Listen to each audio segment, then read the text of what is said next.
Après avoir rempli le tableau de répartition des charges indirectes, on va calculer le coût d'achat de matières premières. On a la quantité achetée 24 000 et le prix d'achat unitaire égal à 3,45 dirhams. Les charges indirectes à récupérer sur le tableau de répartition. Sur la section approvisionnement, on a le coût de l'unité d'œuvre égal à 0,75. Donc le coût d'achat de 24 000 kg, on va mettre d'abord le total 24 000 fois 3,45.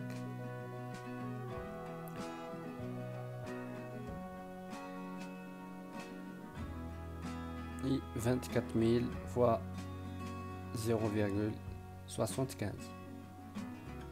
Donc pour les 24 000, on fait le total, on fait la somme. Si on divise le total sur 24 000, on aura le coût unitaire d'achat qui est égal à 4,2. Cette rubrique ou bien cette ligne, on doit la recopier sur l'inventaire permanent de matières premières, matière M. Donc à mettre sur l'entrée, section entrée, sur le tableau d'inventaire permanent des matières de matière M. Le stock initial qui est égal à 8000 kg pour un prix unitaire de 3,4 dirhams pour le kilo.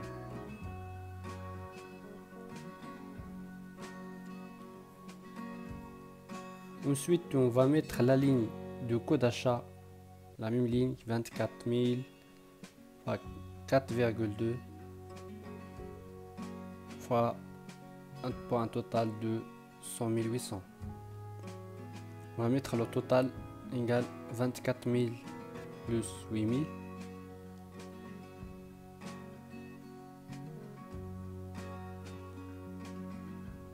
Et on fait les calculs pour le montant total.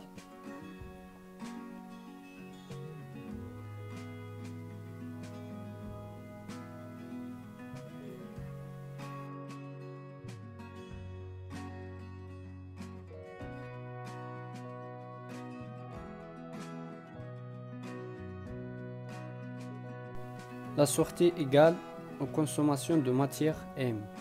On a consommé 12 000 kg pour le produit T1 et 10 000 kg pour le produit T2. Évalué selon le coût moyen unitaire pondéré. Sur l'exercice, les sorties sont évaluées selon la méthode CMUP avec cumul de stock initial. Donc, on doit calculer le coût moyen unitaire pondéré avec cumul de stock initial.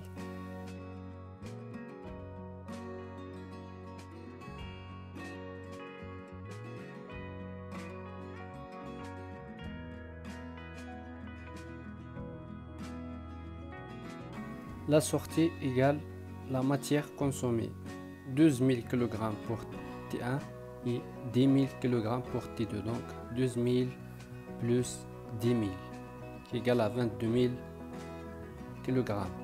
On va valoriser la sortie et le stock final avec le coût moyen unitaire pondéré qui est égal à 4. Donc on va mettre le stock final qui est égal à 10 000 fois 4 et le total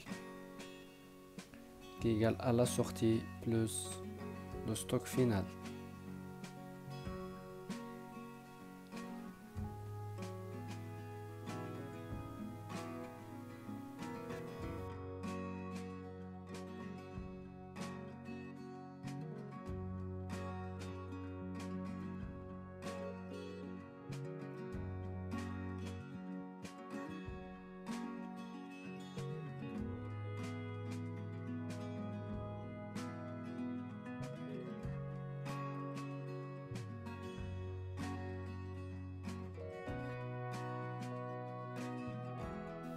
Après avoir calculé les sorties sur l'inventaire permanent de matières premières, on va passer sur l'étape suivante, le calcul du coût de production des produits T1 et T2.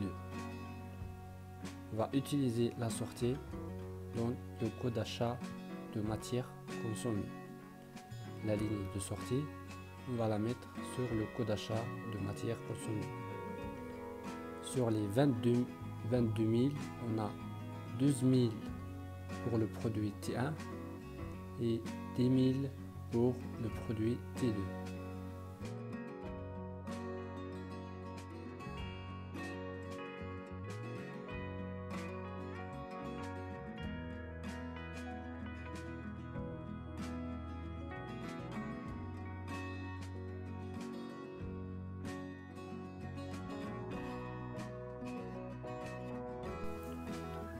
On ajoute la main-d'œuvre directe utilisée pour la production.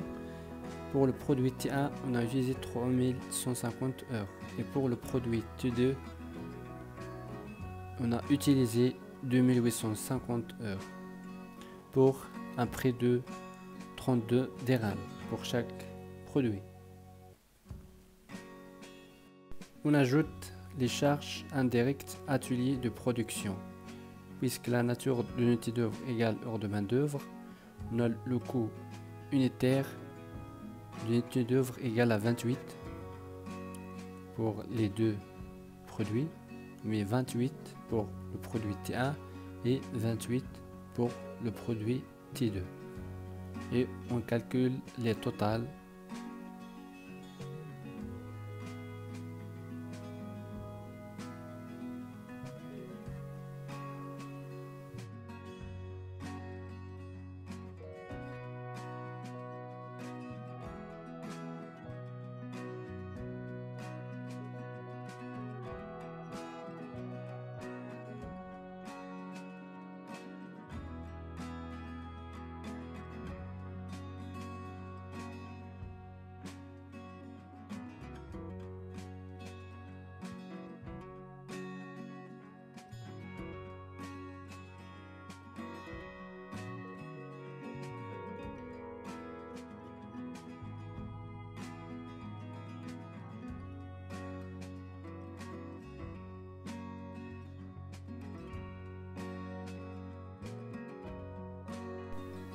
Et on fait la somme de tous les éléments, la somme de coût d'achat de matières consommées, la main d'œuvre et les charges indirectes, atelier de production.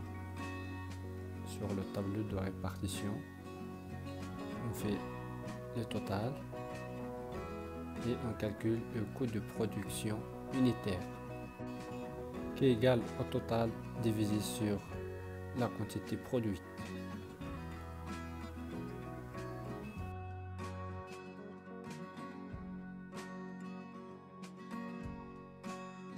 Après avoir calculé le coût de production, on calcule l'inventaire permanent des produits T1 et T2. On remplit la ligne des entrées qui est égale au coût de production pour chaque produit. 3000 pour le produit T1, on fait le total, et pour le produit T2, 2000 pour un coût de production unitaire de 105,5. On a le stock initial sur les données qui est égal à 500 unités à 86 dirhams.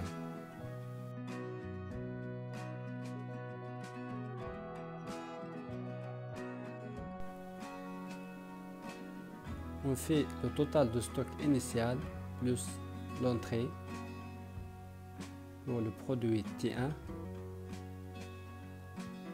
et le montant total.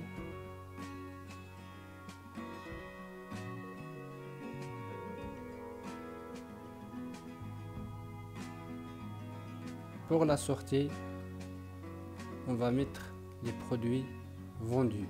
Donc combien on a vendu de produits T1 et T2, donc 2500 et 1200.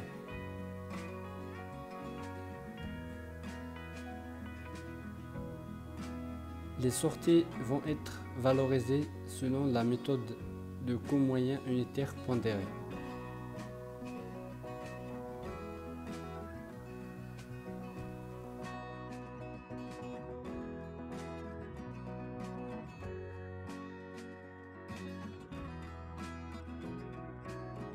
On a le stock théorique qui égale à 3500 moins 2500 égale à 1000. Mais le stock final réel égale à 1100. Donc on a un bonus de 100 produits de plus dans le stock. Donc différence bonus de 100 unités.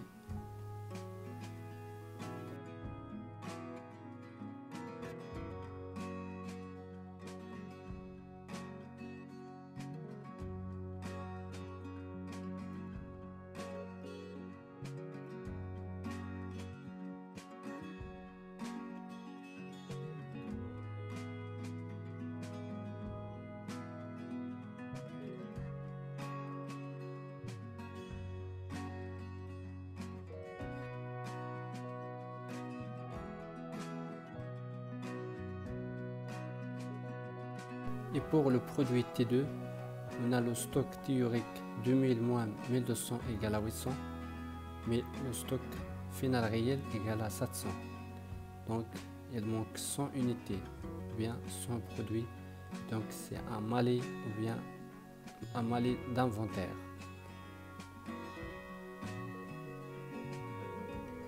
Donc on va mettre différence malais de 100 unités.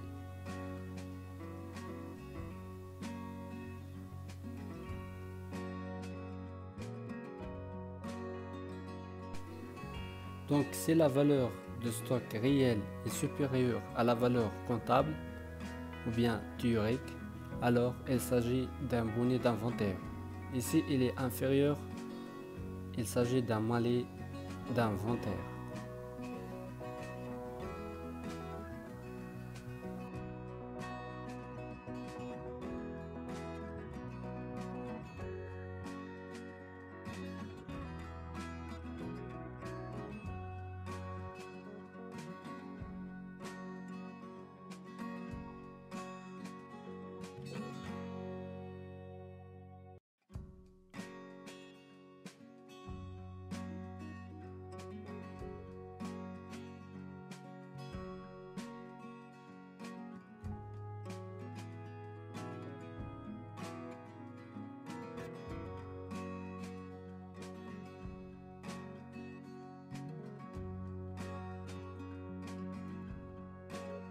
Maintenant, on calcule le coût de revient des produits T1 et T2. On va mettre le coût de production des produits vendus. On a 2500 pour le produit T1 et 1200 pour le produit T2. On va recopier la ligne de sortie sur l'inventaire permanent. Ligne de sortie.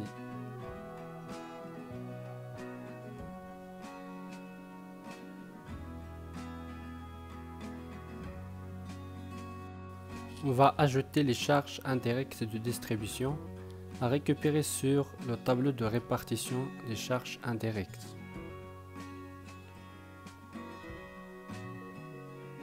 Pour le produit T1, on a la quantité égale 2500 et 1500 pour le produit T2 dans les charges indirectes. Donc fois le coût de l'unité 2 va être égal à 9. On va mettre 9 pour le produit T1 et 9 pour le produit T2.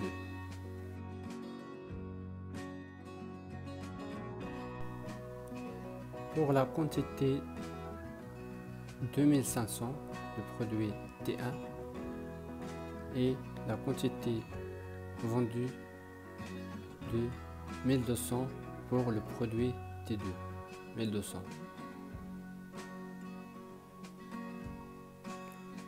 On calcule le montant total pour les deux produits.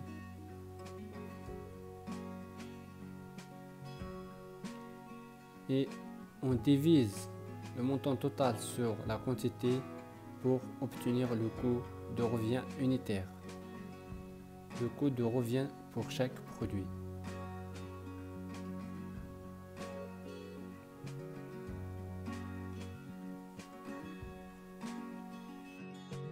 Et on va utiliser ce coût de revient dans la prochaine vidéo pour calculer le résultat analytique et le résultat de la comptabilité générale.